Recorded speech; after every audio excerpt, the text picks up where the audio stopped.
Hello, everybody. This is Tim Green with Rattle Magazine. Welcome to Rattlecast number 45. Thanks so much for joining us on this strange time. Our guest today, as you probably know, is Marc Alan Di Martino. He's a poet living in Italy, and so the regular time is way too late for him, and we're doing this early, so I'm glad he could join us. Rattle is a publication of the Rattle Foundation, a 501c3 nonprofit working to promote the practice of poetry, and we've been in continuous publication since 1995. We are completely independent and unaffiliated with any other organization. If you like what I do, or what we do, all we ask is that you click the like button and share wherever you're watching or listening to this, and tell your friends that this is a good way to enjoy some poetry. And that'll be really helpful because the way the internet works, you need to have these clicks so that the Facebook and all these things know what we're doing. And now for the warm-up poem today, I thought we would read a poem by next week's guest, just sort of an intro to next week's show. And this poem was actually literally the inspiration for Poets Respond. I don't know if anybody remembers, in 2006, there was the Sago mining disaster where I think it was 12 miners or 13 miners were trapped after an explosion in a mine in Sago, West Virginia. And for about 48 hours, everybody tried to scramble to get them out. Only one survived. And 5 years after that, we published this poem by Sonia Greenfield. And I remember thinking at the time when we read it, like, wouldn't it be cool? Because she mentioned in her letter that she wrote this at the time and hadn't published it for 5 years. And I thought, wouldn't it be cool if we had a way to publish these poems right away? And that was the inspiration for Poets Respond. And it was this poem right here by Sonia Greenfield. And this is Sago, West Virginia. And she has her audio here, but the sound quality is low, so I'll just read it myself. It's a pretty short poem. Sago, West Virginia. The blast was a rumble, rock cascade, stone seal. The cave was a pinpoint of unlight, a hole. The wives cried. The coal a black ribbon pinned to a lapel. The gas was methane in a shaker, a drunken slough. The lung an inky sack that wrapped a greater body in a bag. The letters said goodbye. The miners pulled a curtain, prayed a sinner's prayer. The lamp a nightlight as each crawled into sleep. The survivor made a baker's dozen, the 12 no longer there. And that was Sonia Greenfield, who will be next week's guest on the Rattlecast at the regular time, Tuesday at 9 p.m. Eastern, 6 a.m. Pacific, or 6 p.m. Pacific. And now today's guest, as I mentioned, is Marc Alan Di Martino and his book Unburial. Marc Alan Di Martino has appeared in Rattle number 62 and Poets Respond, and he was also the featured artist for February's Ekphrastic Challenge. He was born in the United States in 1974 and is the author of Unburial by Kelsay Books that just came out last year. He was also the co-editor along with Betsy Mars, who's a poet that we recognize well. She's a Los Angeles poet that comes to our literary festival every year, and she did the Ekphrastic Challenge too. But he edited with Betsy Mars, Unsheathed, 24 Contemporary Poets Take Up the Knife. And Marc Alan Di Martino lives in Italy. And here he is, Marc Alan Di Martino. Hey, Marc, how you doing? Hi, Tim. Great. It's great to be here. How are things, first off, how are things in Italy now? Because I remember we were talking even about setting this up, and it was in the middle of the insane outbreak, where everything... Can I use profanity, or is this, you can, use whatever you want. Say whatever you want. No, things are a total mess in Italy. Mm-hmm. But things are always a mess in Italy. Are they? So my mother used to live in Italy. Mm-hmm. She met my father here in 1965, and she was living here, young American woman abroad.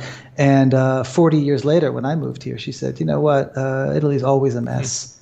Okay, it's always a crisis. It's always, it was when I was there, it is now.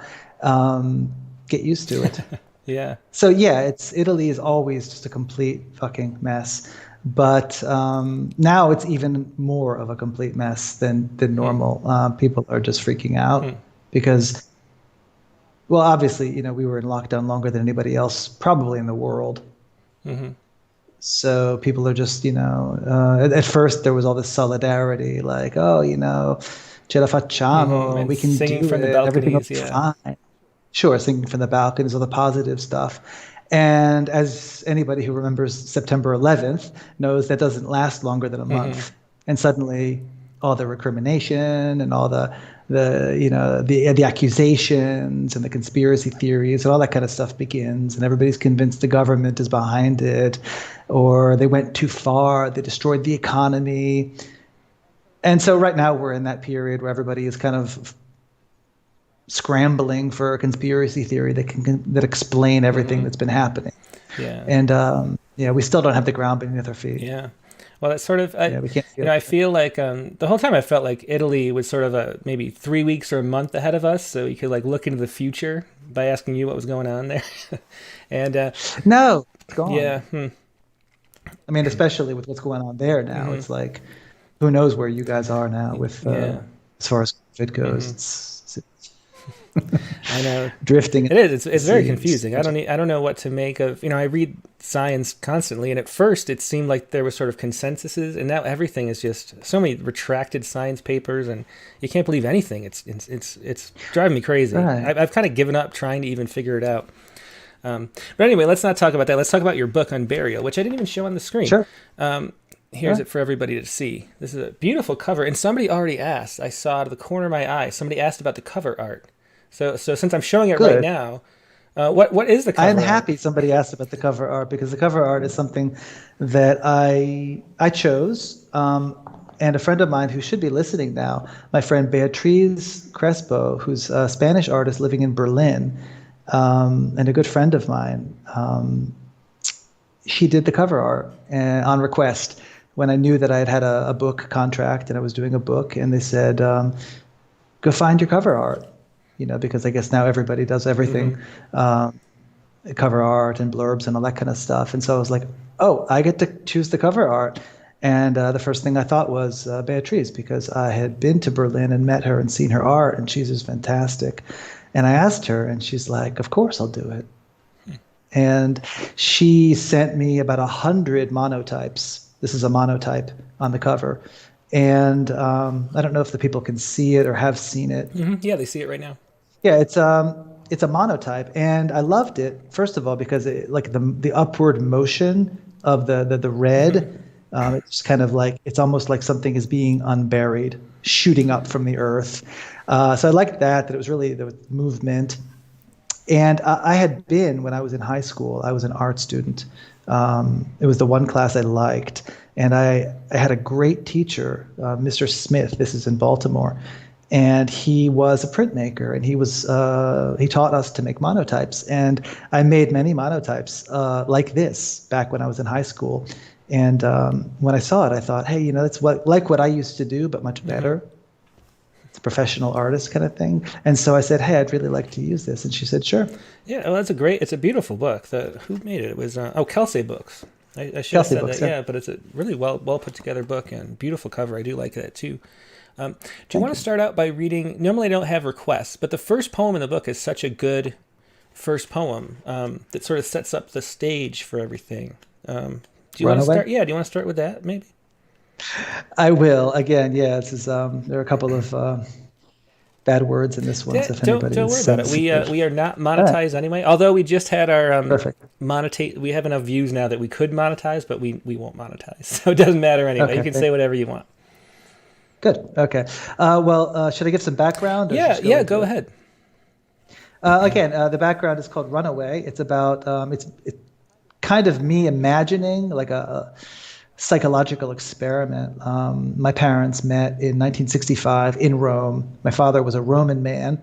My mother was an American woman, Jewish American woman, who had come to Europe to, I don't know, find a man, I guess. And they ended up meeting in the park in Rome, the same park where I would meet my wife many years later.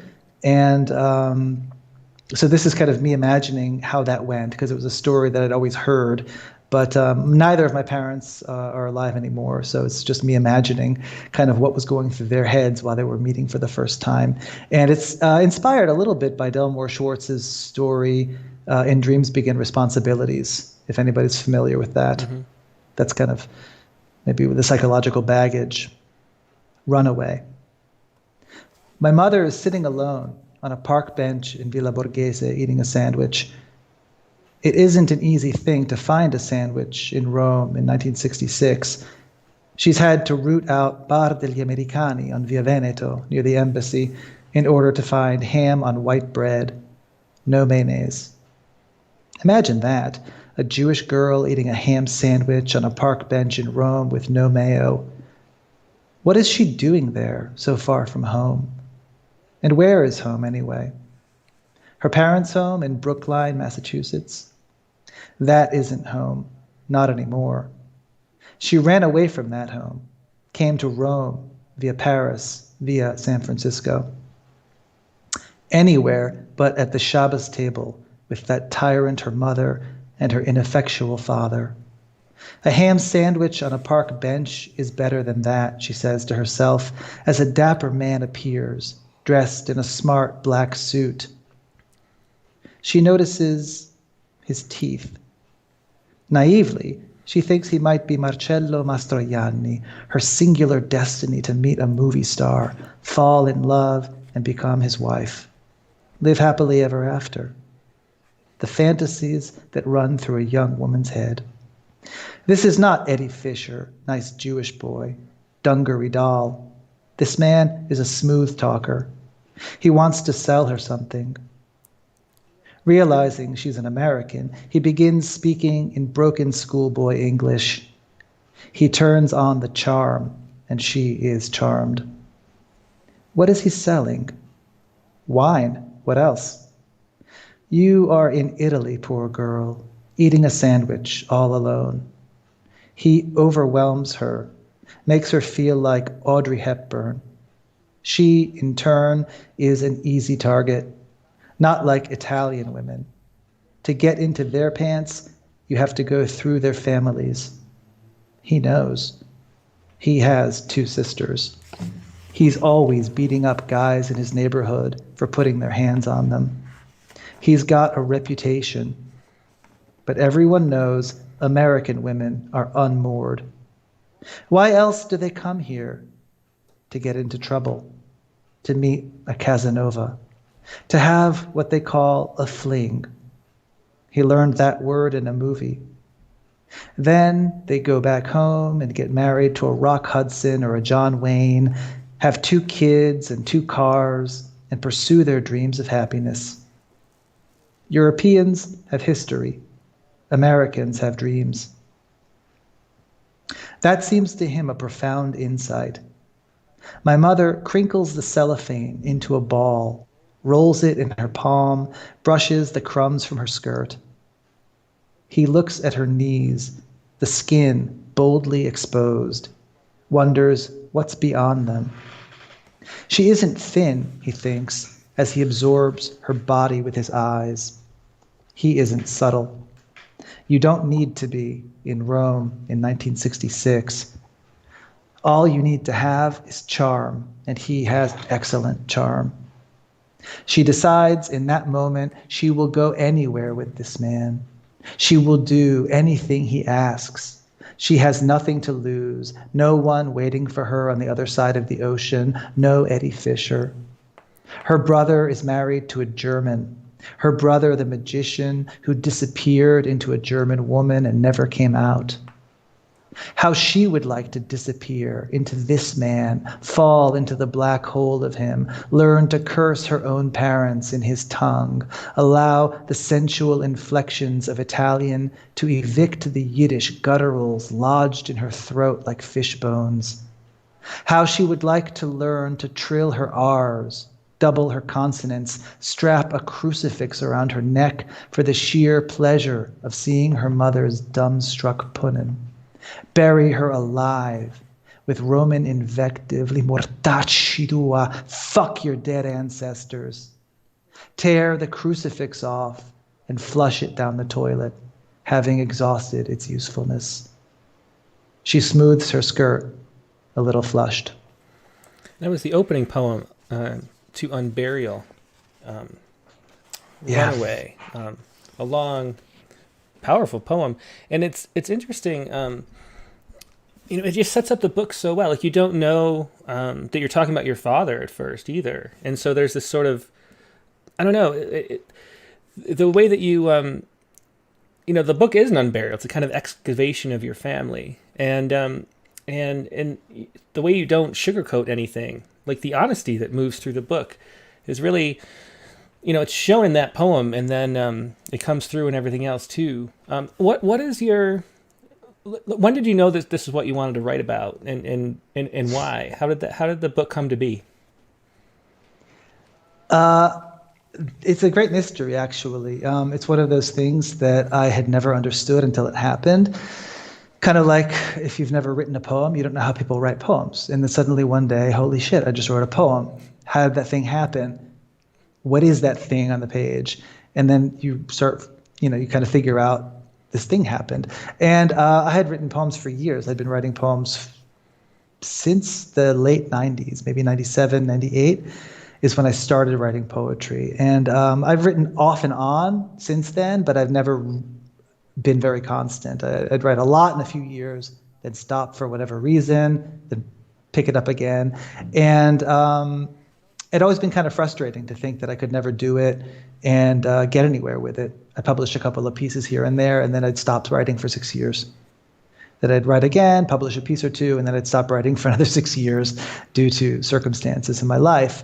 And so this time, I decided I really wanted to see where I could go with poetry, see if I could actually get a book, publish a book, write a book. And I started writing again about 2017, maybe late 2017. I hadn't written for 6 years because I'd had a kid and a job, and things were complicated. And when I decided I wanted to start writing again, I was in a new world, the world of submittable, the world. I remember sending paper submissions with envelopes back in the late 90s. And I was, so everything had kind of changed. Everything was online.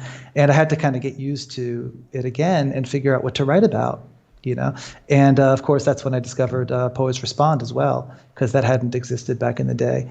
And I got kind of interested in that world and started writing, poems and sending them out. And but none of it really seemed to make a book. Mm-hmm. You just can't collect a bunch of poems and say, here's a book. And my mother had been sick for years. She'd been in a nursing home since about 2014, and she was suffering from dementia, and she was getting much worse. And I was living here, and there was no communication. She couldn't read a letter or respond to it. I couldn't call her on the phone because she was practically deaf. And so there was no communication. It was really frustrating. And my dad had died when I was 15. So there were all these losses, right, just like piled up in my life. And they all kind of came together. I just started writing. I can't remember what the first poem was, if there was a first poem. But I found myself like investigating this loss, investigating my father, investigating what my mother was going through. And they just started coming out one after the other. And they were all thematic. They were all about these two people, my parents. And I was trying to work through it, I guess. My sister's a psychologist. So she says, okay, well, you're just working through this issue. And I said, okay, well, I'm trying to write poetry. It's not the same thing. And she says, call it what you want to call it. Yeah. And I realized that in about 6 or 7 months, I had amassed, 50, 60 of these poems. And they were just going deeper and deeper, like you said, into this wound, mm-hmm. this volcano. And I kind of, I've never been somebody who really liked to sugarcoat the truth.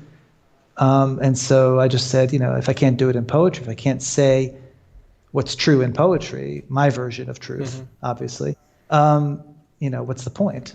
And so, yeah, it's kind of raw.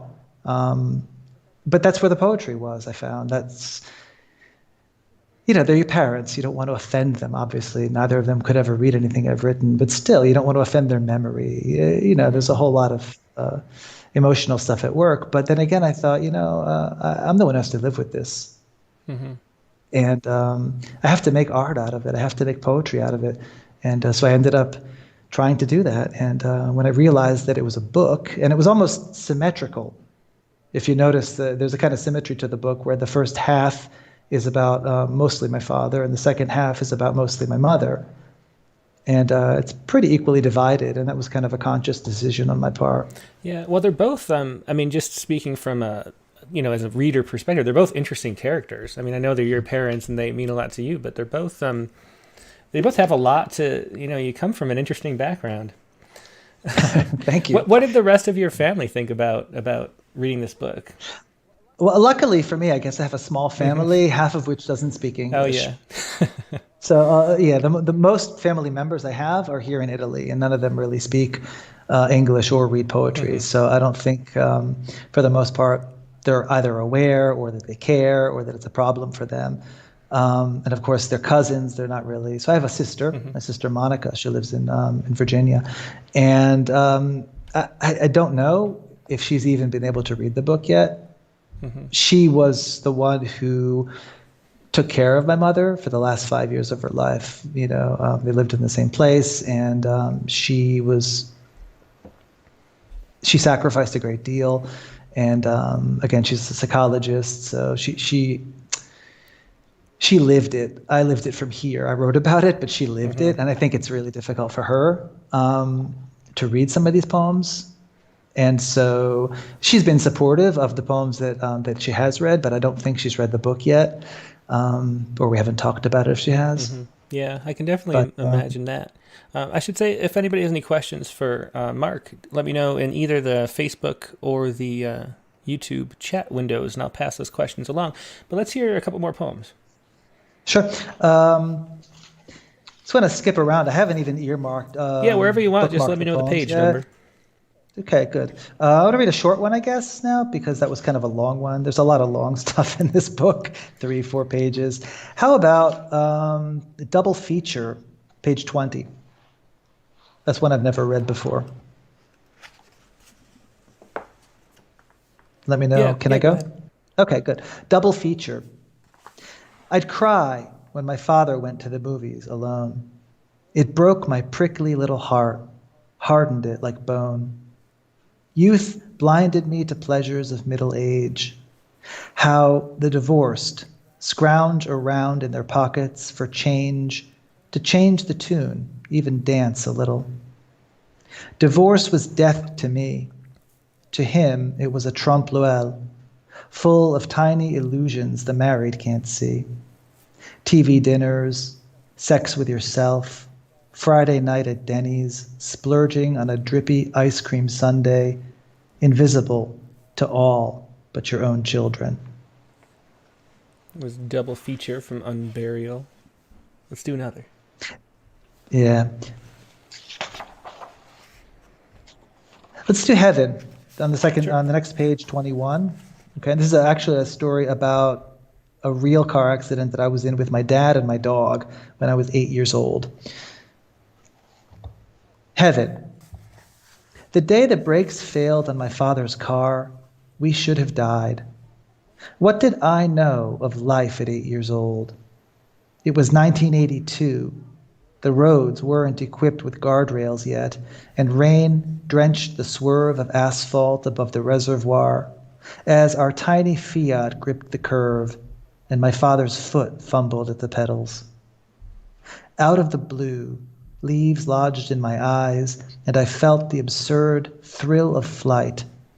Acrobats on a trapeze, forgetful that we were 3 animals trapped in a moving vehicle, crashing through trees. The patient water lapped the muddy bank dozens of yards below. Like a tin spaceship, we hit the earth, struck down by sycamores that caught our car as on a spider's thread before it plummeted past underbrush and downward to the waiting reservoir.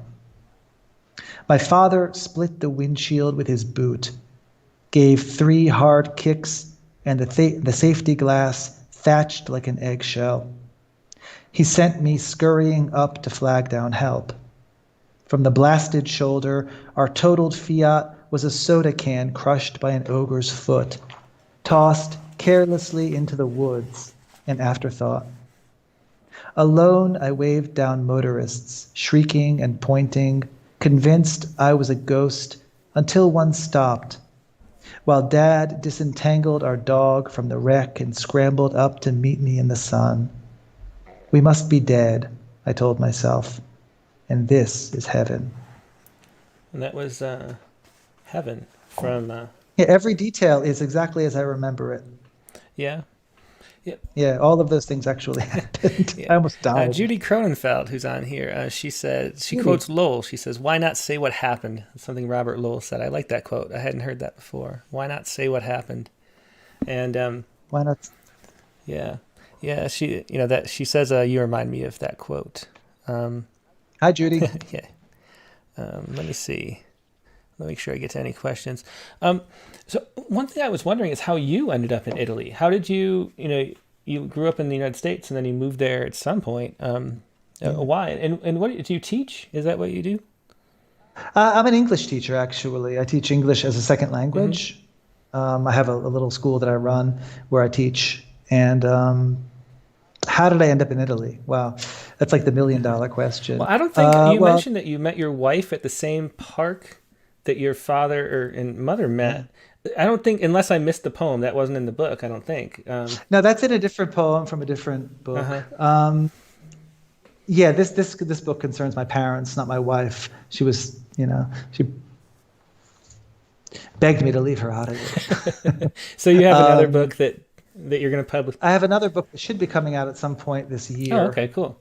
Still Life with City, which kind of talks about the time I lived in New York up to September 11th, and then the transition to my life in Italy. So where I deal with a lot of, again, they're narrative poems, like these are narrative poems. But yeah, how did I end up in Italy? Well, my dad was Italian. My dad was from Rome. He'd been born here during the war. And my mother was from America, from Boston. And she was a free spirit in the 60s. She was a young woman in her mid-20s, and she left her home. And she went to San Francisco, and then from San Francisco went to Paris, and from Paris went to Rome, just on a lark. Hey, I'll live in Rome for 6 months, see what happens. I guess I get that from her. And she met my dad in a park, and they fell in love. And they got married, and they moved back to Boston, where my dad went to school, and where I and my sister were born. And so we grew up in this, sort of binational, bicultural family with an Italian father and an American mother. And so for us, Italy was always kind of like home away from home. His family was here. We'd always come to Italy on vacation. It was always, where are you going to go this year? Oh, we're going to go to Italy and see the aunts and see the uncles and the cousins. And I'd lived in New York for about 8 years, I think, by the time I was in my late 20s. And you live in New York for that long, and you just have to get out. It's just too much, and September 11th had just happened, and I just had to get out.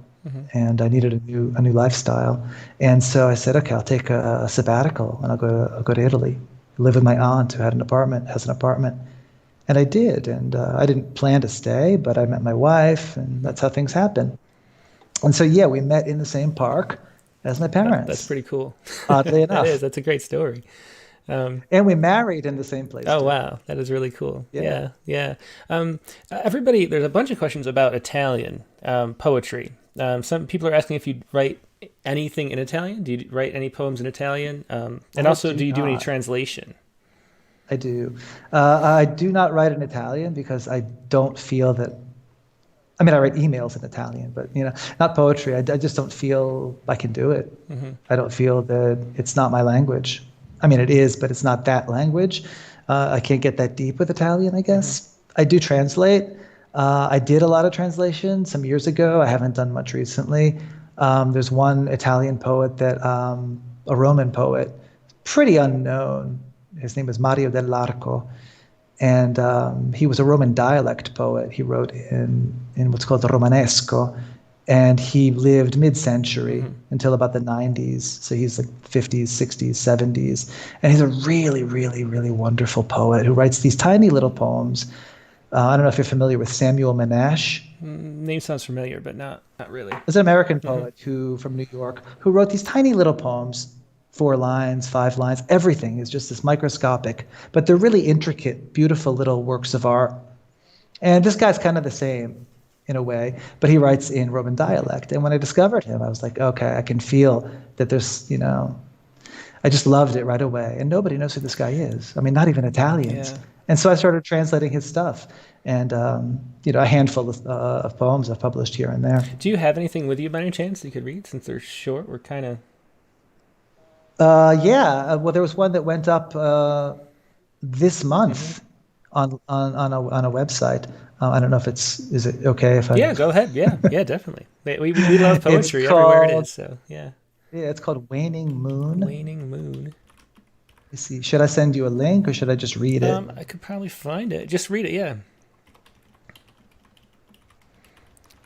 Let me try to see if I can. Okay. I mean, it's a tiny little thing. And it was in First Things. It is in First Yeah, Things. I have it right here, 20. so you can read it. And okay, great. Yeah, go. Sure. So it's a translation of Mari dell'Arco's Luna Calante, which means waning moon.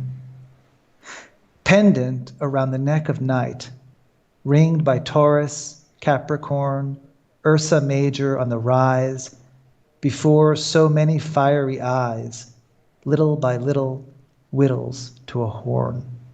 That is cool. Yeah, I just love the idea of bringing poets into the future. Like, that's the coolest thing about translation is when someone finds a poet that was really a great poet that nobody knows about anymore, and then you can bring it forward so that we can all enjoy it. That's really cool. Yeah, I think so too. I think that it's kind of that undiscovered treasure, right? I mean, it's like one thing to do Dante. I mean, everybody, Dante is wonderful. Dante's Dante, but it's been done hundreds of times. It's also really difficult to do because you have to measure yourself up against not only Dante but everyone else who's ever translated Dante, and it's a different thing to find somebody who's really never appeared, as far as I can tell, in English. I've never found another translation of this guy. And so it's like, okay, well, I don't have anything to translate against, right?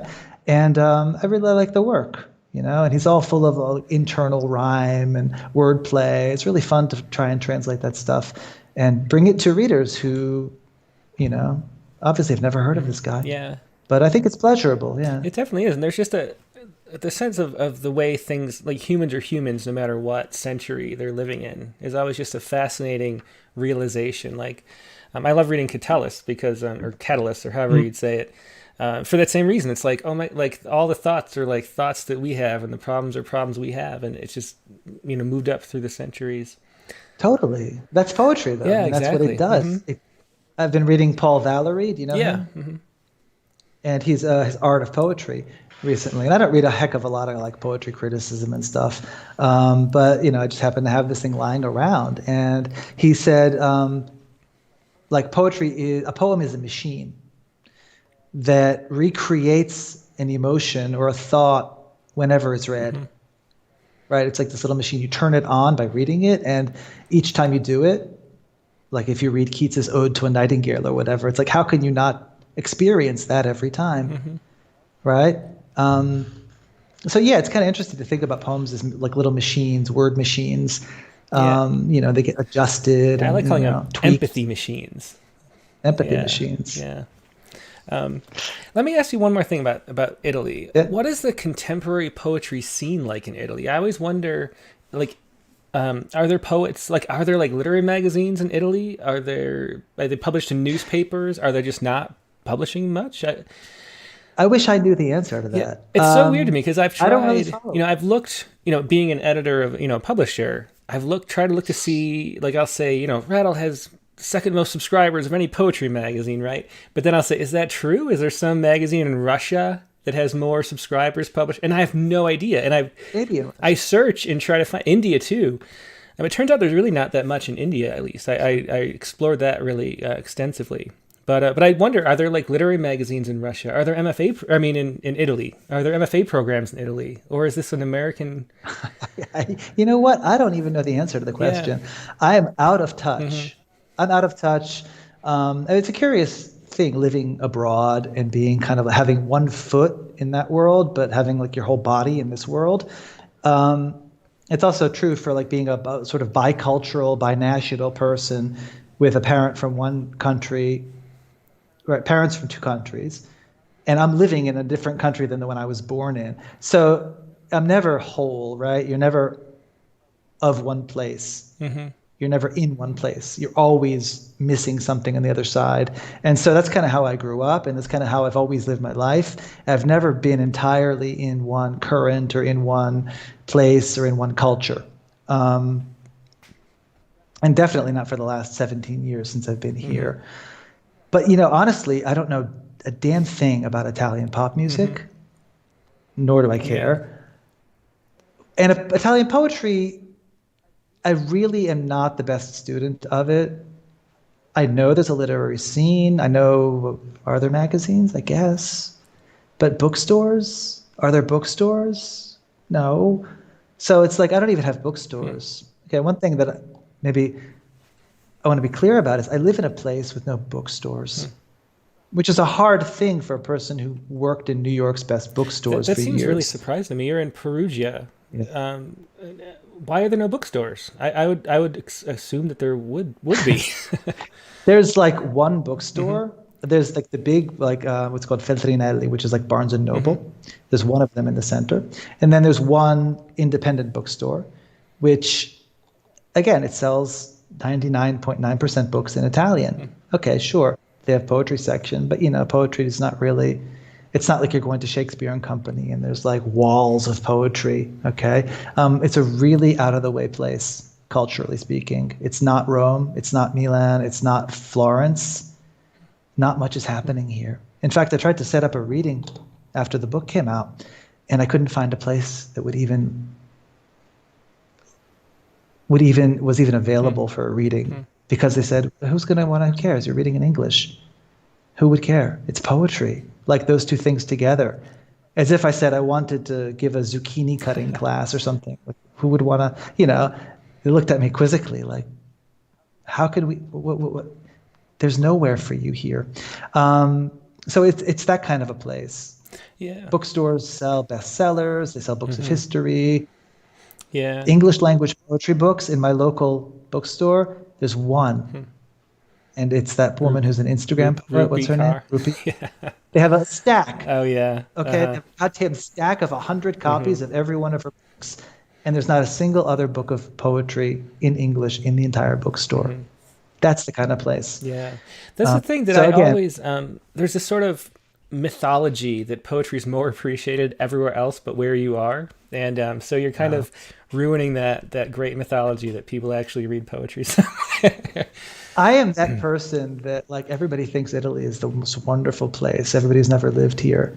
And it's a wonderful place in a lot of ways. Don't get me wrong. The food is good. The wine is good. The people are beautiful, blah, blah, blah. But it's, it's a difficult place to live. The bureaucracy is heavy duty. And again, culturally speaking, if you're outside of one of the big epicenters like Rome, Milan, if you're an American poet, there's not a hell of a lot of culture for you. Nobody's going to let you read. Nobody's going to come to the readings, even if you do. And there's nowhere to buy books. So you have to buy books. What do I book? I buy books in Rome. I buy books at the American Bookshop in Rome, and I have to order them and go down to Rome to pick them up twice a year. Yeah, because I don't want to order them on Amazon. I don't really like Amazon. So yeah, it's like, and I worked in New York's best bookstores when I was in New York, the Strand Bookstore, the Gotham Book Mart. So I was literally like submerged in books and literary history for years. Gregory Corso, Allen Ginsberg, people just walked in the door. And now it's like, the frozen north. Yeah. Well, so it's a weird phenomenon. Yeah. Well, here we're in a small town, so we have a used bookstore, and no, I don't even know how it stays in business. But the books are in English. Yeah, but the books are in English, yeah. And somehow we have a bookstore in a town of 5,000 people. So I don't know, maybe that says something to, I don't know, our people like to read, I guess. Do you want to read some more poems from the book, though? Sure. Or I have those new poems you sent too. So whenever you want to shift to that, feel free. But we have about 20 minutes, so whatever you want to do is good. Okay, good. Let me read. Let me read another one of those uncomfortable poems called Nana's Tongue, page 77. And it's about my grandparents, my mother's parents. And my grandmother and grandfather lived in Boston, in Brookline.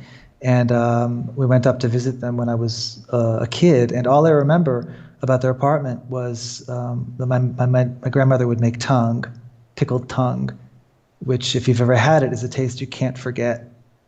So this is a poem about that. Nana's tongue. My Nana's specialty was pickled tongue. If I remember nothing else about her, I'll remember her tongue, the way it lay on my plate, a reddish-brown slab of meat, thick and briny. If you could serve and eat a bruise, surely it would be that color. Its taste still lingers each time I bite a pickle, decades after she and my grandfather, who loved his soup lava hot, passed on. I was a child then. My grandmother seemed to do all the speaking in their home, as her gentle husband sat silently sipping hot soup from a spoon. It was as if he'd lost his tongue, or had had it cut out in a second circumcision, worse than the first, which merely snipped some useless skin off his penis. This one silenced him effectively for decades. She berated him like a slave, hot tongue wagging in her mouth Yenta style. I'd watch his spectacles like little mirrors reflecting her back to herself, steel rims glinting off the crystal chandelier they'd inherited from by then gassed relatives. I never once knew warmth from these people, never once a hug or a kindness, just intermittent warfare waiting to be waged at every turn. Each annual visit to their high-rise in Brookline like a school trip to the Holocaust Museum. I can no longer hold my tongue or feign the solemn devotions of a grandson. My mother wasted her life hating them more than she loved herself. Let them lie in these lines forever, like the tongues they bit off, cold and mute and pickled with spite. That is a strong poem there. Nana's Tongue from Unburial. Why don't you keep going and read some more? Okay. Read something for my mother, actually. Next week would be her 81st birthday on the 14th of June.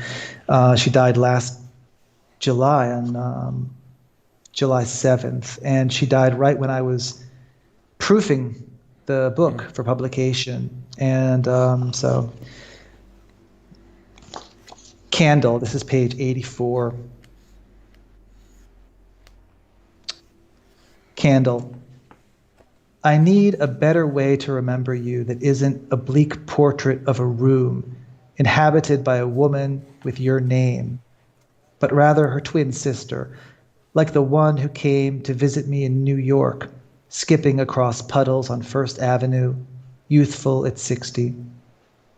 I want to find that woman again and bring her back to where you are, to sit her down and say, you are my mother and I cherish you despite what time has wrought, its ravages, how memory unspools like a ball of yarn in the paws of a kitten.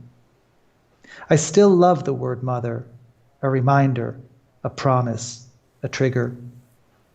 Yesterday, you turned 80 years old, and I wasn't there to share your cheesecake, light your candle, help you blow it out. Take these instead, a few straight words that will outlast us both. That was Candle from Unburial. We haven't read any poems yet that are in form, but you write in form too. And in your poems, even when they're not in form, they feel very metered. I don't know if you're writing in blank verse often, or maybe subconsciously. Yeah. What do you think your influences are, and who do you read, and how does that the meter and rhyme get into there? Okay, well, you're right about the blank verse. I mean, it's something that I've actually been trying to get out of. Oh, really? Recently. I've been writing in blank verse since I started writing. My first literary love, my first poet that I loved was Hart Crane. And I found him restocking the poetry shelf at the Gotham Book Mart, and I came across this book, and I opened it, and it was just tremendous. And if you're familiar with Crane, he writes in blank verse almost exclusively, and it's powerful blank verse. It's like a train moving across the tracks, and I was really addicted to that meter. And of course, Wallace Stevens, Frost. I mean, those were the first poets that I began reading seriously, and they all write in that that iambic style, that pentameter. And so I learned to do it, and that was kind of like my default meter forever. And I learned to write sonnets, rhymed sonnets, Italian sonnets, English sonnets pretty early on. And almost everything I wrote in the beginning was either blank verse or some sort of rhymed metered sonnet. And yeah, I've written a lot of those, but I've gotten so tired of rhyming. I mean, end rhyme. Yeah. In the last year or two, I just, I said, okay, internal rhyme. I like when things just kind of happen, rhymes that you didn't really predict, but I got really kind of sick of writing A, B, B, A, or A, B, A, B. But yeah, that's underneath it all is that strict sonnet form, that blank verse, that I am.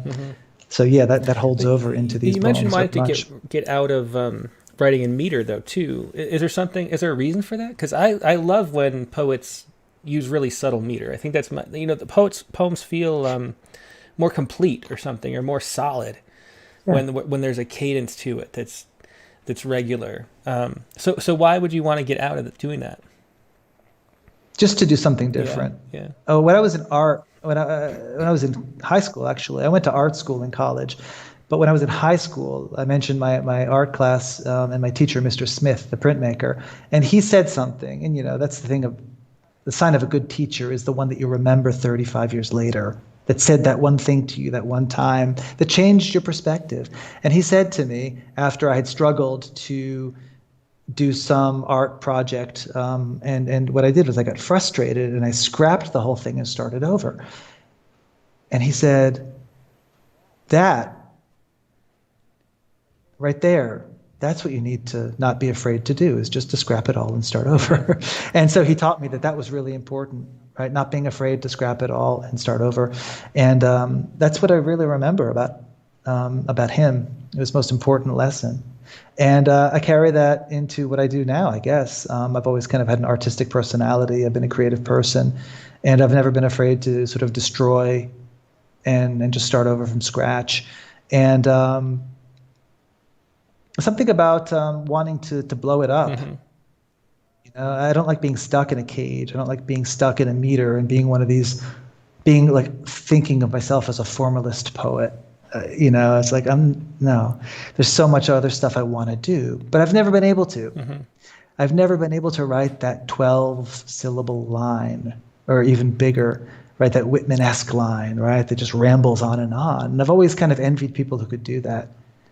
And I've tried, and it's never really worked out until recently. I've started breaking out of the cage, forcing myself out of it, and now I don't want to get back in. Well, that makes sense. Do you think that I always think of writing in meter and rhyme as a kind of trick that you use to have creativity, like it's a way to turn off, like your conscious mind has to focus on that in a way, and then you can pull up stuff from your subconscious while your conscious mind's distracted. I think that seems like that's how it works. Do you find it? Yeah, I think that's a good. Do you find that it's harder to be creative though, moving out of form, or do you think that that's not really a problem? Well, again, I go back to figurative art versus abstract art. The classic example in art school is you're 19, you're in college, and you want to be Picasso. So you do, or Jackson Pollock, and so you're just throwing paint on the walls, and you're like, I'm a genius. No, you can't even paint the human body, right? And they're like, okay, learn to draw the human body, and you're like, no, it's boring. And they say, you think Picasso couldn't draw the human body? You think Pollock never studied the nude? But it's boring. It's all that like grunt work before you can have fun by just being original and being abstract. But you can't do that. I learned that. You can't be Jackson Pollock or Picasso or Helen Frankenthaler or whomever until you could pretty well draw the human body. Okay? And I think that that's true also in poetry. I think that you can You can try it, you can do it, sure, but I'm not sure it really works as well as it could unless you can do at least a couple of forms well. I'm not saying you have to know every form. I don't know all the forms. I can barely write a villanelle, I think. I've written 2, but I've written a lot of sonnets. The sonnet is kind of perfect, and I agree with. I think everybody just kind of believes the sonnet is a perfect poetic form. It's like a box, it can be carried around with you. It's not too long or too short. It can be memorized. It really is a perfect little poem. So I always, think like, okay, well, if you can't write a sonnet or if you've never written a sonnet, you really should learn that. Yeah. Before you break down the forms and do whatever you want. So I think it does remain. I think the architecture of form does remain even when you're formless. If you know how to do it. Yeah, it reminds me of, it's underneath. I don't remember which Kurt Vonnegut book it was. Was it Cat's Cradle? I don't remember which one, but one of them there's an artist who does these abstract paintings where it's just a wall of the sublime, and it's just one color, and he gets a color from Lowe's and paints the whole canvas. But it turns out at the end that beneath it is a huge mural that's like really intricate in realism, like photorealism beneath this, and so you can't see it at all. But that's kind of how it reminds, the knowing how to use the structure of language is buried beneath the more seemingly free verse forms, I think. It's like a ghost. Yeah, that's a good way to put it, yeah. It's like a ghost. And I think that that's important. And I think that that's something that a lot of people, especially, I don't know, a lot of people, but some people, they want to go straight to the fun stuff, and I think that's a mistake, and I'm a skateboarder too, and I see a lot of kids who want to get to the technical tricks and do their flips and stuff like that, but they can't do the basics. And I say, you guys, just what are you doing? No, it doesn't work that way. You're a skate. So, but they're 15. Was it you that asked me at some point, like in an email, if like years ago, if I knew skateboarding poems, or was that somebody else? I did. That was you. Okay. Of course it was me. I'm the only skate Yeah, that's the poet thing. out there, I think I told you that I knew there was one person at our athlete poets issue. Or maybe they just submitted. But yeah. Well, the funny thing, Tim, is that Rattle is actually you published a poem by Matt Honer, 2017, in Poets Respond, How to Unpack a Bomb Vest. Yeah. I mean, a really powerful poem. And I saw that, and I had just gotten right back into poetry, and I just started reading Poets Respond. And Matt had been a friend of mine back when we were kids, teenagers in Baltimore, and we were both skateboarders. And we used to skate together. And I said, this cannot be that Matt Honer. And it is. And thanks to that poem in Rattle, I traced him, and we got back in touch about 1.5 years ago. And now we're friends again, and we're both in the poetry game together. And so thank you. That's really cool. Yeah, I'm glad to hear that. Yeah, that's neat. Good story. One of the things that in the books I totally forgot to mention is that there's all this interest in science and in metaphors, from astronomy and geology in the book. Yeah. There's sort of overarching themes. One whole section is called redshift. How does what is your interest in science, and how does that fit with your interest in poetry?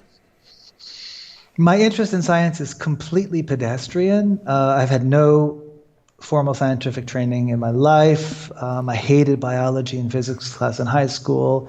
But I love, and I mean love, reading Carl Sagan, Neil deGrasse Tyson, popular science.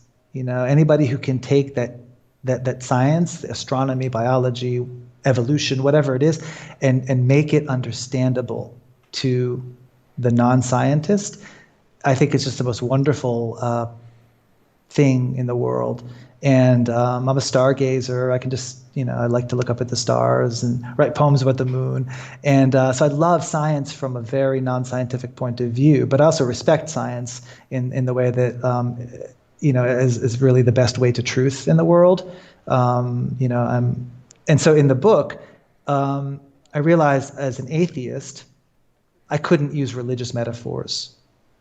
And I felt like I need something to replace that. Because, if you read a lot of poetry, and when you get to those big concepts and loss and death, there's always, God and heaven and hell and Jesus and all that kind of religious imagery. For better or for worse, that's what we've got to work with as humans. Okay.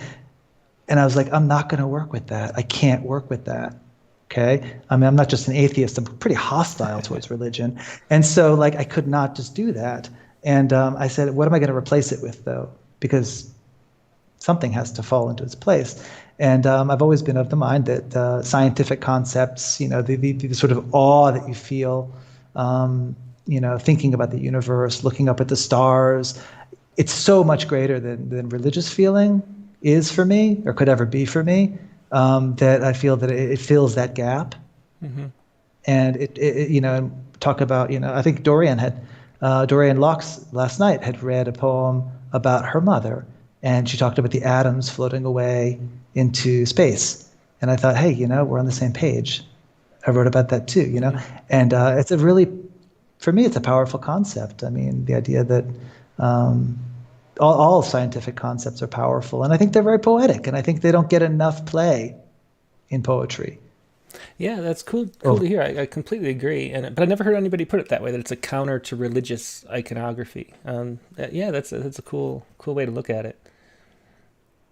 Well, it seemed to make sense for me, and it definitely was useful in the book because it did help me to talk about certain things I couldn't talk about otherwise. I didn't have a toolkit of metaphor, mm-hmm. right? In science, especially stars, the cosmos, because my father was an amateur stargazer, an amateur rock collector, so that comes from him, and that's something that keeping to those themes, it was like he made him more present in the book, because he's the one who's been gone for the longest in my life. I mean, he died when I was 15 very suddenly, and so that's the big absence, right? That's the big unburial. In fact, the title poem talks about that, me trying to unbury him through language. Do you want to? We have a little bit of time left. Do you want to do maybe one or two more poems, or whatever you want to read? And maybe that poem. Well, we could do that, or if we want to read something from not in the book. Yeah, maybe I think I sent you whatever you like. Yeah, I have those here. Whatever you want to read. Sure. Yeah, I wouldn't mind reading 2 or 3 poems that weren't in the book, because these poems are really long in the book. Unburial's 4 pages. Oh yeah, it'll take us, I think, too long. I did want to read something which is kind of one of my attempts to get away from blank verse and the sonnet form. Not the sonnet form, but the rhymed sonnet. And I also wanted to read one poem that I published in Rattle. Could we start with Worth It? Which is the one... Ahead. Yeah, that was the Poets Respond poem. Yep. Have you got that? Go ahead. Okay, good. So this is Worth It. This is the first poem that I published in Rattle. You too are currency.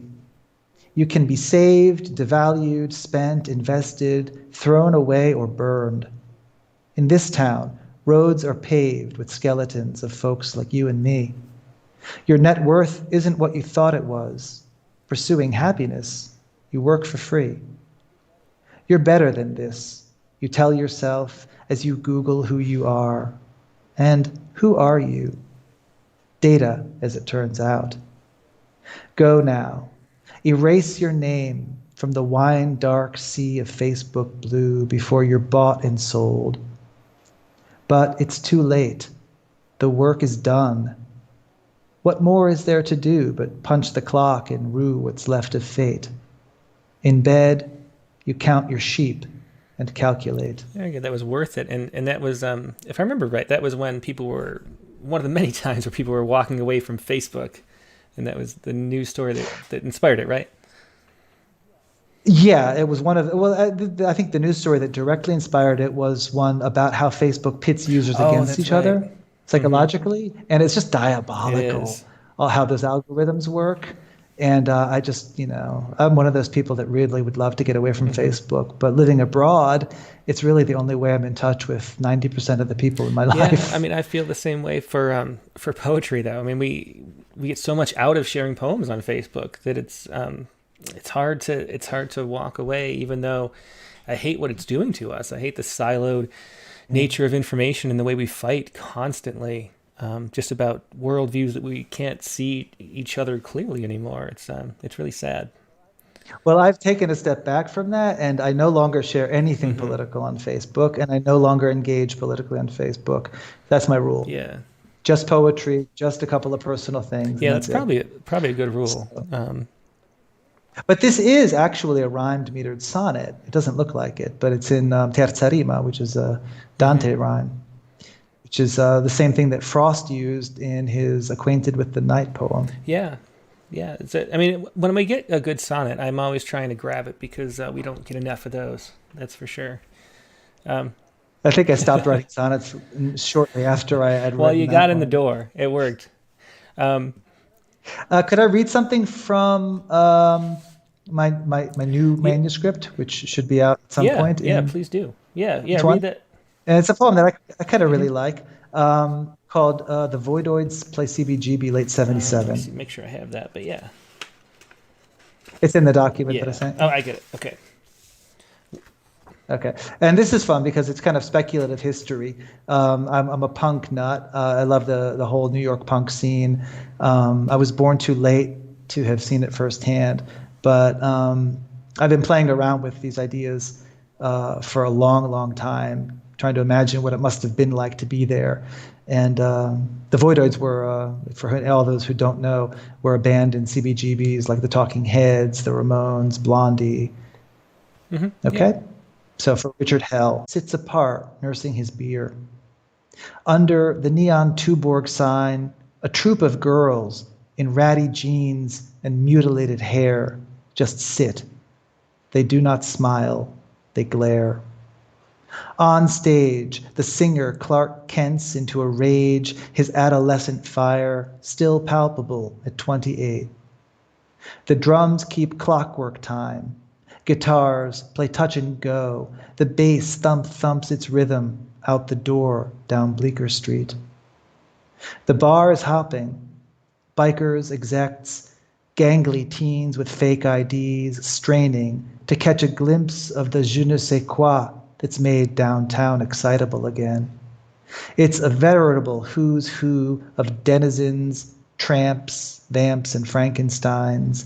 Black eyeliner runs in rivulets down faces besmirched with nihilistic coup d'etat politics of the self. Music so voluminal, it fills their empty spaces, empty minds. Half the people in this room tonight will crash before the 80s turn, and disco supplants this harried, brief euphoria with coke dust nebulae at danceteria. These moments will survive in seedy songs and oral histories. Few will make it out of this hole where even the bathroom sinks have hepatitis, become household gods. The vocalist claws fingers to his chest and tears a hole the size of Lexington, Kentucky. Track marks stud his forearms, spikes his cranium. It was the 400 blows that gave him that idea, that and Rimbaud. He already regrets it. Seasons in hell have kept him coming up for air, choking on all that adoration. Fans, like flies, pursue him through the East Village. He's not a Beatle, he explains, but a poet. His notebook is rock and roll. Imitate and be imitated, Artaud wrote, as you become the caricature you yourself once laughed at. The songs are cum-filled fantasies of death, suicide, incest, otherworldly yet precise in scope, executed as playful cabaret. Verlaine's ghost lurks inside his fevered brain. His spleen snaps back as fingers find the chord, white noise suffusing all like prophecy. Thanks so much. That was the Voidoids play CBGB late '77. Thanks for sharing that. Kind of an ode to Yeah, punk. yeah. That is one Ode to thing I punk. never got into punk, so I don't know the references Okay. whatsoever. But it was a cool poem. Thanks for sharing that, Mark, and Yeah, thanks you're for being welcome. a guest today. It's been a pleasure talking to you, and Yeah, and Thank thanks. I'm you. so glad it worked out being able to join in from Italy and having a poetry reading from your book. Yeah, well, thank you so much. It's been a great Yeah, experience. my pleasure. Have a good rest of your night. You too. Bye. Thanks. Bye, Tim. Yeah, so that was Marc Alan Di Martino in his book Unburial. If you're wondering why I switched to the screen view really quick, that was because apparently in Italy everybody uses legal size paper, and the poem is cut off at the bottom.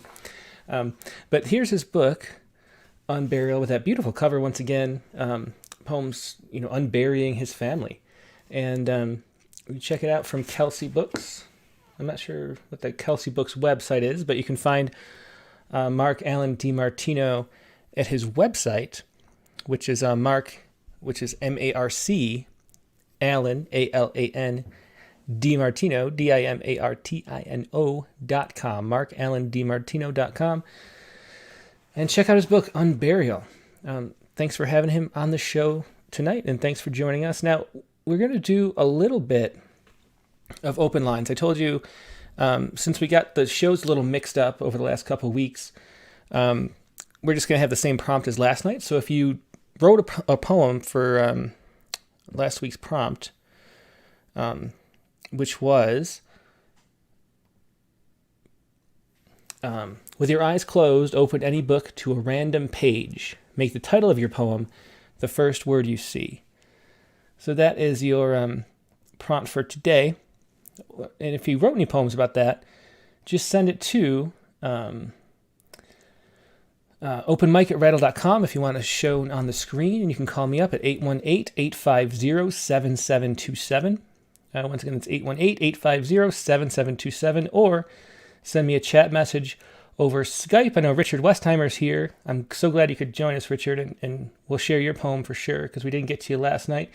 If anybody else wants to read either based on this prompt, or I thought we'd open it up to a little bit to any recent publications. So if you have any recent publications you want to share and celebrate with us here today, this afternoon, just email me openmic@rattle.com, or give me a call at the phone number on the screen, or send me a chat message over Skype, and we'll get you on.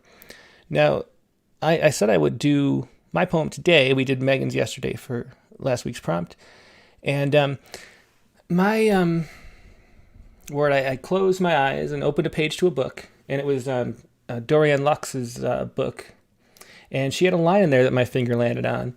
Just a great line. She said, I don't remember it exactly, but it was something like, tundra, even the word sounds like antelopes careening off of a cliff, or something like that. But anyway, the word was tundra. And so I went to Wikipedia and found this amazing picture, which I love this photograph. And this was just a regular photograph in Wikipedia of tundra. This was the representation of it. But look at how beautiful this is. This is the vegetation here. In the front is a muskox skull. And there's the hut. And then there's a research vessel passing by. And it's just a photograph by Hans Grobe. And it just says Sidap and Scoresby Sund, East Greenland. Skull of muskox in foreground. Vegetation is mostly Salix glauca. Russian research vessel MV Multinovsky in the fjord. But that might be one of my favorite photographs I've ever seen. I just think that is so cool. For some reason, the contrast between the vegetation and the different areas, the depth of that photograph is just so cool. Anyway, so I kind of wrote my poem not really based on the photograph, but close. And this is my short poem. I'm still working on short forms. This is Tundra. God said, "Let there be tundra," and there it was, a rolling sea of sedge and lichen, everything that grew grown low, from the naked shrubs and mosses to the golden tips of the tundra grass, even the scavenged skull of last year's muskox, half buried in melt bog, not a tree to shield the tiny thumb of your wriggling body from the wrath of the wind, no shadow or shelter, no quarter or creed, but the one law of light whenever there's light, and still it was good. That's my little poem, Tundra, kind of inspired by this photograph and the word tundra. So That is our prompt for this week. If you have any, let me call up. So we have Vicky too. Vicky Miko. We'll do Richard Westheimer. Then we'll do Vicky Miko. And we'll see who else would like to call in. So I'm calling Richard Westheimer right now. Hey, Richard, good to see you. Let me pull you in. Here you go. Hello, how are you doing today? I'm so glad you could join us after not quite having time to get to you last night. Oh, no worries. I planned to attend both of these. I have to say, yesterday's reading and the open mic afterwards was just about the best hour and a half of poetry ever. It was terrific. Well, so cool. I'm so glad you thought so. I love Dorian, and it was great to get to meet her. I never met her, actually, although I feel like I knew her from her poems. So that was really great. So your prompt poem was bang. That was your word.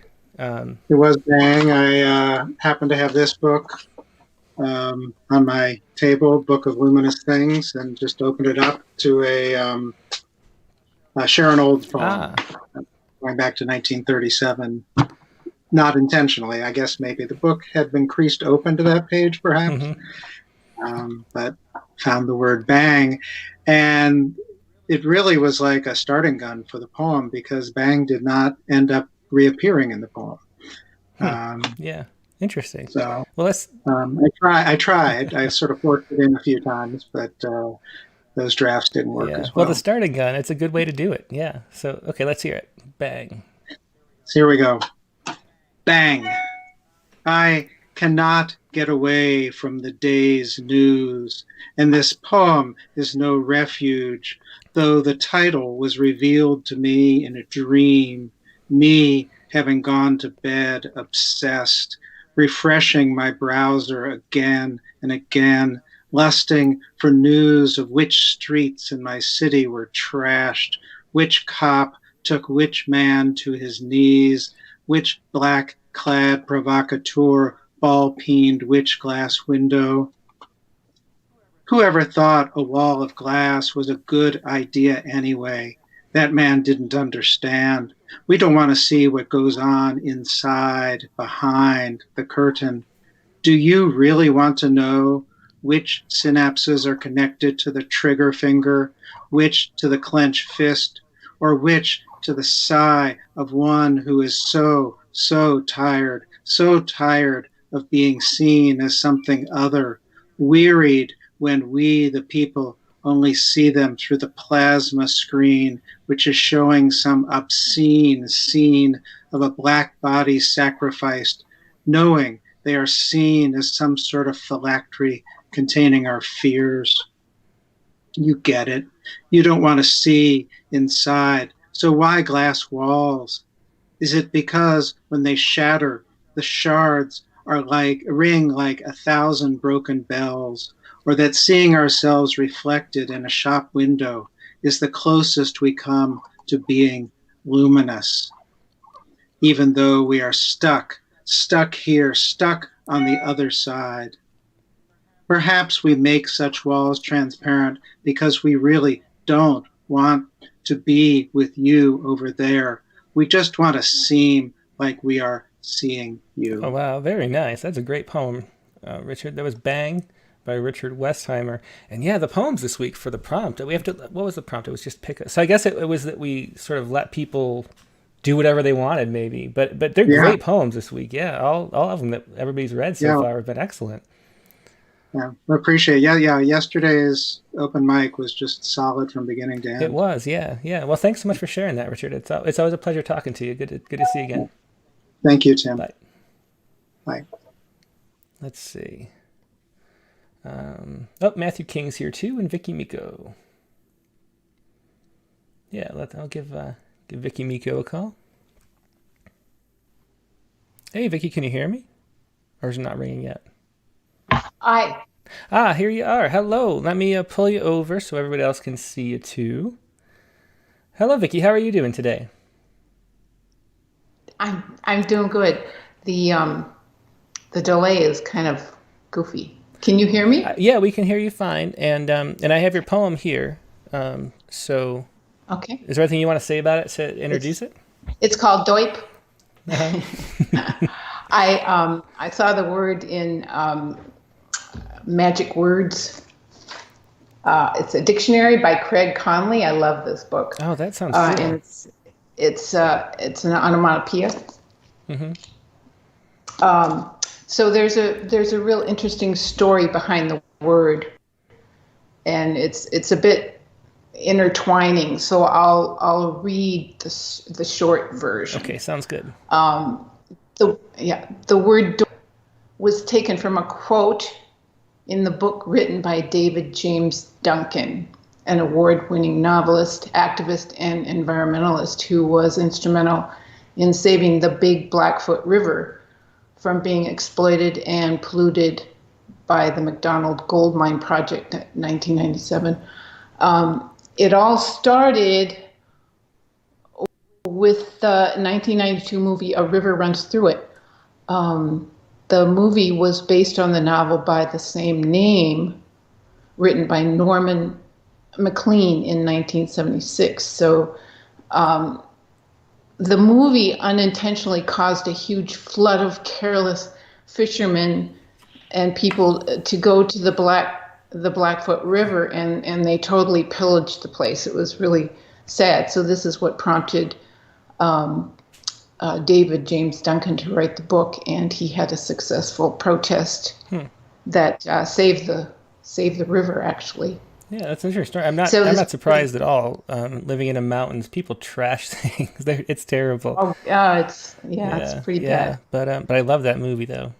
Anyway, yeah, go ahead whenever you're ready with the poem. Okay.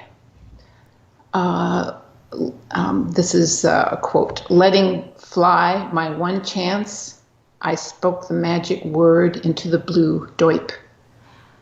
My story is told by water, the war for Norman's River, David James Duncan, an intention that saved the Blackfoot River. Doip. The sound of one baby bull trout leaping, doip. Splashing back, doip. Into the downstream, its little body a skyrocket, not to catch a fly, but for the joy, doip, a perfect magic word when uttered with pure intention. It turns out, doip, stop the spoils sure to poison the feeding drift and continental bottomlands in small circles along the river. One fly fisher, his boots steady in the sediment, whiplashed. It turns out his intention was a victory. They listened to the magic sound, doip, a baby bull trout caught in the cross breeze, a catch, released. Ah, very nice. Another excellent poem. I love that word. That was doip, by Vicky Miko. Yeah, thanks so much for sharing that, Vicky. You. Yeah, I appreciate it. Thank you. Thanks, everybody. Yeah, And one thing I wanted to, I just got my first copy of Rattle. Oh, cool. And the RIPA, the Rattle Young Poets Anthology. It's my very first copy. Oh, cool. Well, and I must say these young people, their poems are absolutely astounding. They're just incredible. They are. They're sort of kind of dark this year. It's a little the serious topics coming up for those young people. But oh gosh, yeah. But we publish. But they're terrific. Yeah. We publish what they really have to say. So yeah. Well, thanks so much, Vicky, for sharing that too. Thanks everybody. Bye. Thanks everybody too. It was great. Okay, bye. Okay, and now let's do Matthew King, and he just sent us a revised version. Let's call him up.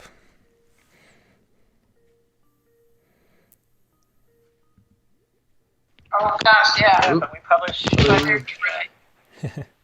Hey, Matthew. I'll mute you until you get it all figured out.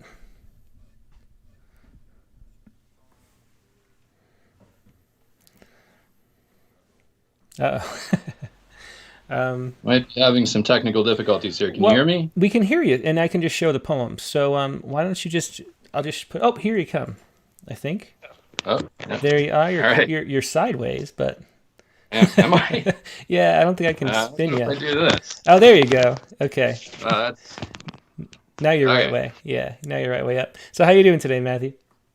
Good. How are you? That was a great interview. Yeah, that was fun. Yeah. 2 days in a row. Last night. It's been a great less than 24 hours. It has. I didn't know if we could do this much poetry in 24 hours, but we did.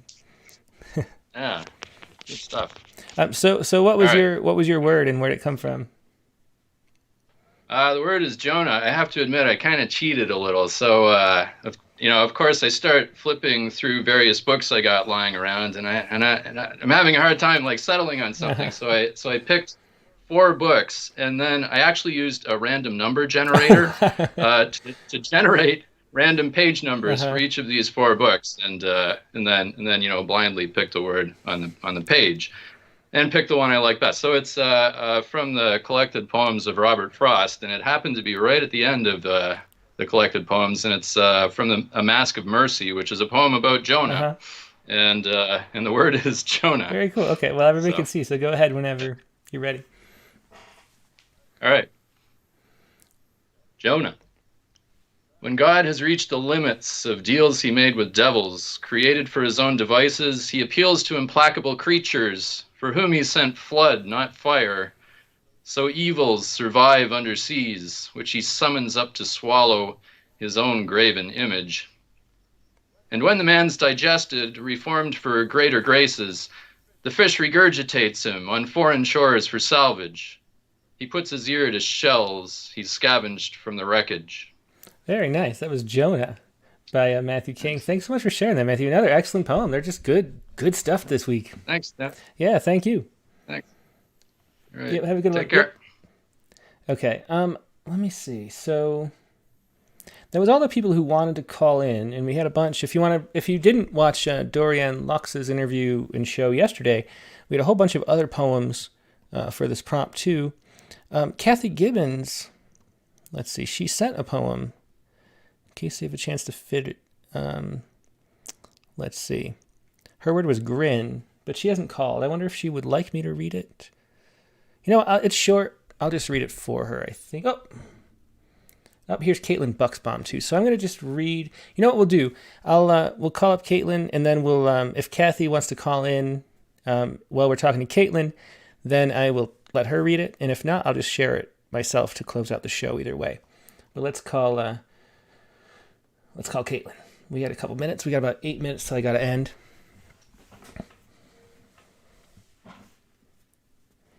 Oh, hey. Hey, Caitlin, good to see you. Well, I don't see you yet. There you are. Yep, I almost paused it in time this time. Almost. So how are you doing today? Good to see you again after just a few hours later. Yeah, I know. This is like 3 days in a row. I felt a little bad, but, if nobody else called in, I figured. Yeah, there's time. Might as well. Let me try to pull. So you had a sonnet, you said? Let's see. Yeah, in the 3 I sent you yesterday, the one called Death is the sonnet. Mm-hmm. Okay, I see it. Okay. We have cool. it.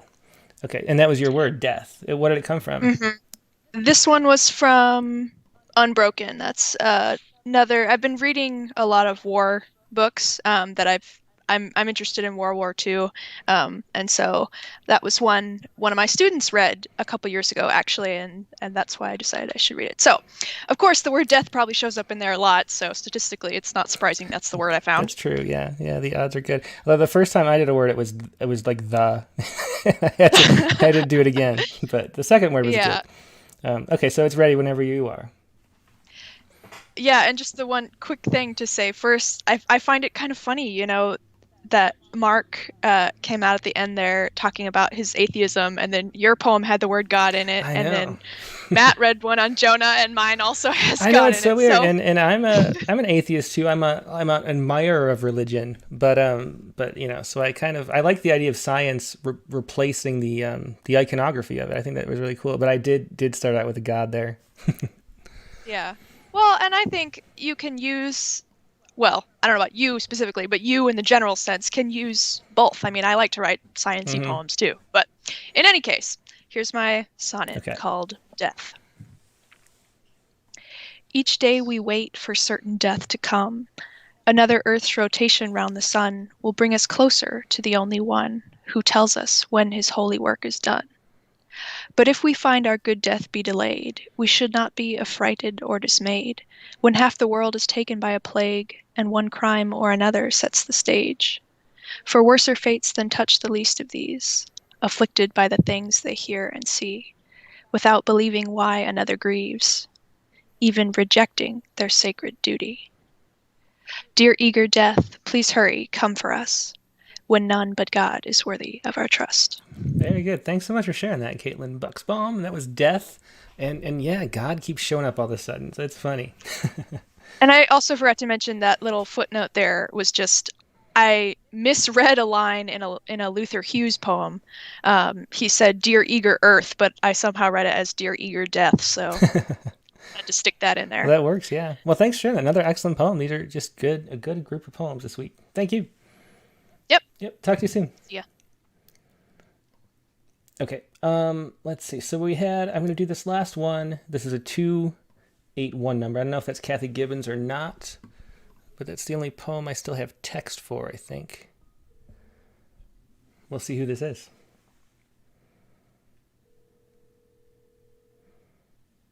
Phone is ringing.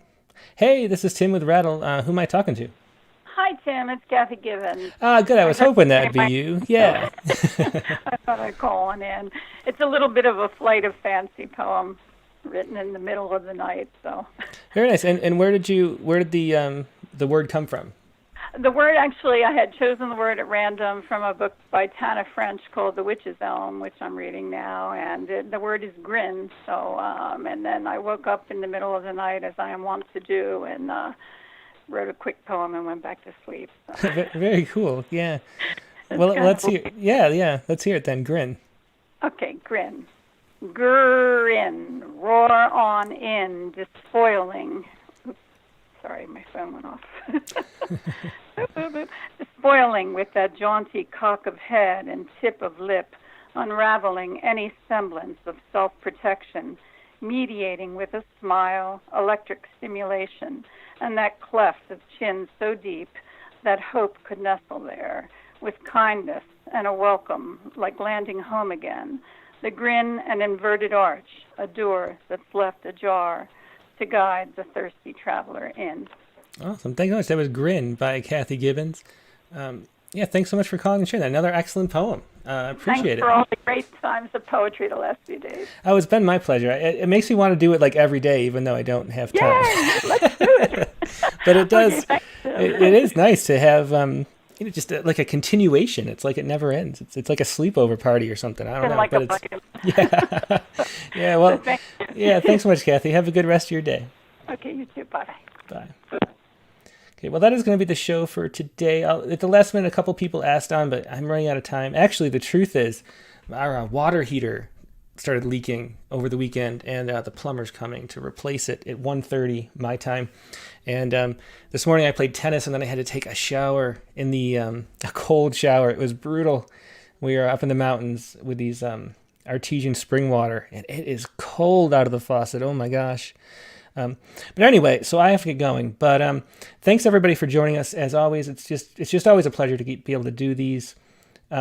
Next week's guest, as we mentioned before, is going to be Sonia Greenfield and her new book, Let Down. It's her second book of poetry. She's one of a legend of Poets Respond. If you go to the Poets Respond page and just scroll down or just do a search for Greenfield, you will see a lot of really good poems, some of the best that were in Poets Respond over the years.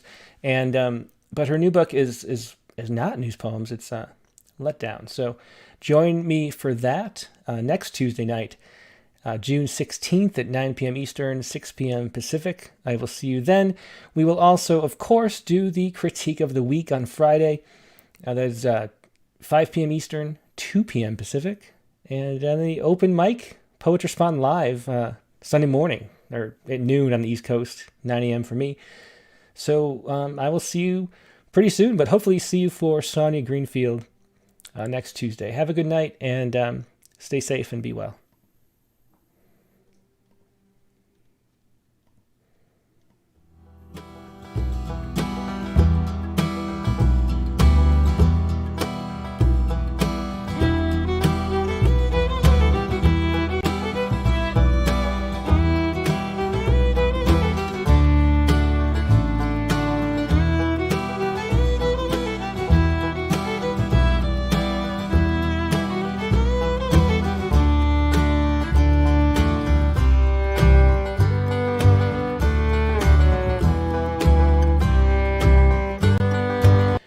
Okay, I did it again. If you're still here, I forgot to share the prompt poem for next week, which I did last night, and I'll put it in the show notes. These are always going to be in the show notes, but let me find it. The prompt for next week is for Sonia's show is here it is. Write a poem based on your most recent dream. Must not use adjectives or adverbs. So that's next week's prompt. Write a poem based on your most recent dream. Must not use adjectives or adverbs. And thank you to Stephanie Kitty Carpenter for reminding me. This happened a couple weeks ago too, and somebody said prompt, and I was like, oh no. So I hadn't shut off the stream yet, and now you know that is the prompt. One more time, that prompt for next week is write a poem based on your most recent dream. Must not use adjectives or adverbs. Okay, so it's a nouns and verbs kind of poem. Keep it bare and write about your most recent dream. We'll see what you come up with there.